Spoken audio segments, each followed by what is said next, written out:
was informed that grants had opened or reopened for National Endowment of the Arts. And the project grant is a fit for my organization. And I started digging into it because I'm like, first of all, who funds the National Endowment of the Arts? Because am I going to spend an entire weekend elbow deep in a grant application for that grant to not have a chance of happening? The answer is maybe. So the National Endowment of the Arts is funded by the Congress. They have a number of grants that they give, and they have gone ahead and eliminated, I don't remember what the grant is called, Step Up, or they've gone ahead and eliminated a grant category as it smells of diversity. I forgot what E stands for.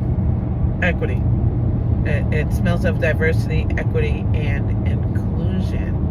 And God forbid a not-for-profit want to include everyone and make sure everyone has access to public funds. One grant has already been eliminated. There have been some rumblings of people who have received past grants, who have received the award letter and their match grant. So you get awarded the letter. They say, hey, congratulations, you're receiving this grant. This is a match grant.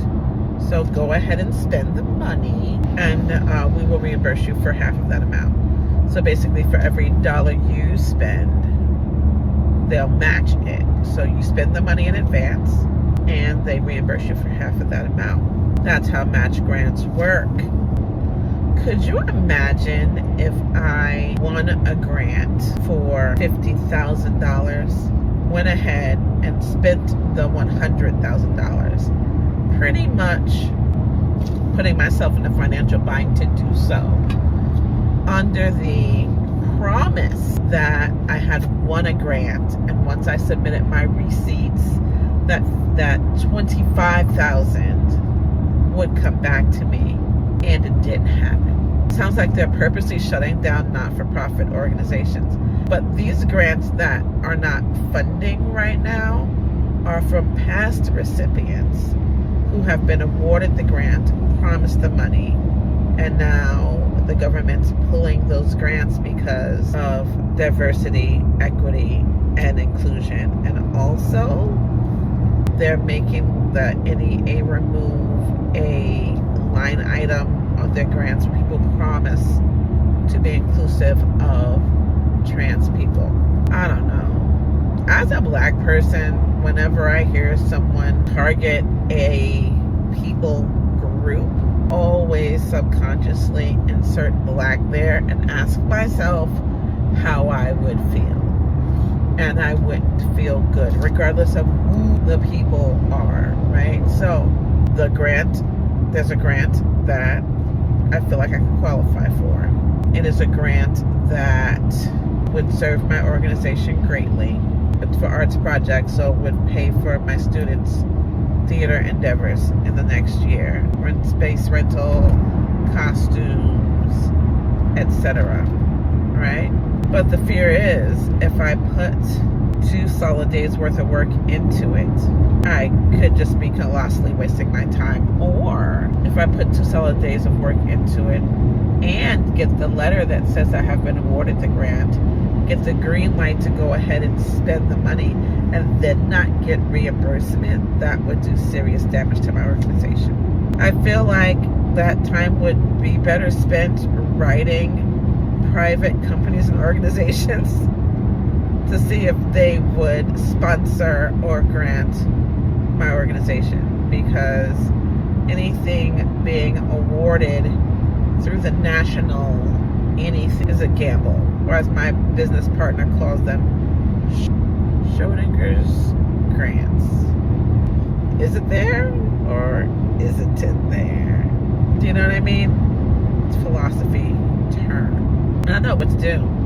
Our organization has grown to where it has grown with the help of grants, specifically for scholarships for homeschool students. And as we have made plans to transition to a fine arts program, with academics. We'll still have academics for students who need them, for students who aren't unschooling, for students whose parents aren't taking on the academic part of their education. We need scholarship money to help those who are less able. Because when I started this program, the goal was to make homeschooling accessible to everyone. And so I kept my prices super low. My business partner and I could only continue to teach for so long. Eventually, to have a quality education, I needed to hire teachers. Not that we're not good teachers, but that it's exhausting to teach all the subjects yourself, right? Number one. And number two, when the same kids have you every year for 4 or 5 years, they start taking you less seriously and they don't do their work as well. So for that reason, I need to vary the teachers. I need to vary the people the kids are exposed to. I need people who are experts in their field to teach science, and not just me who took science once and did a good job. Do you know what I mean? I need people to breathe this stuff. So in order to have good teachers, I have to pay them well. In order to pay them well, I have to charge tuition. But that eliminates my initial vision of making homeschool affordable to people who may not have the money. Single parent families, single income families, or just your median, lower middle class, or pushing a poverty level family. If they have desire to homeschool, they should be able to access homeschool classes as well. And so therefore, I need a reserve of money to give these people scholarships and grants, right?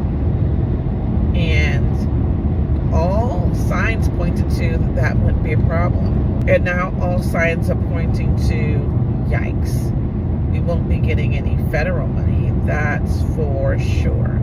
And even that promise to pay in Georgia homeschool families a certain amount, if they're from a poor school district, they have to have been in school the previous year. So honestly, I don't see that being an easy win either for these families. So I'm putting this out there. If any grants, or if you need any private businesses and organizations that would give grants to make homeschooling accessible to your everyday human, please let me know, because this is really important. I could continue to homeschool only those who can pay, but I had to raise the prices so that these kids are getting the best education humanly possible. And I want to grandfather in the kids who have already been with me at the lower prices, and for this reason I need to scholarship them and have those grants. So if you know of anyone, any companies, any private organizations giving out grants to homeschoolers, high schools, academics, and or the arts, please let me know. I'd love to share my entire vision with them. I'd love to share what our needs are and why we desire help.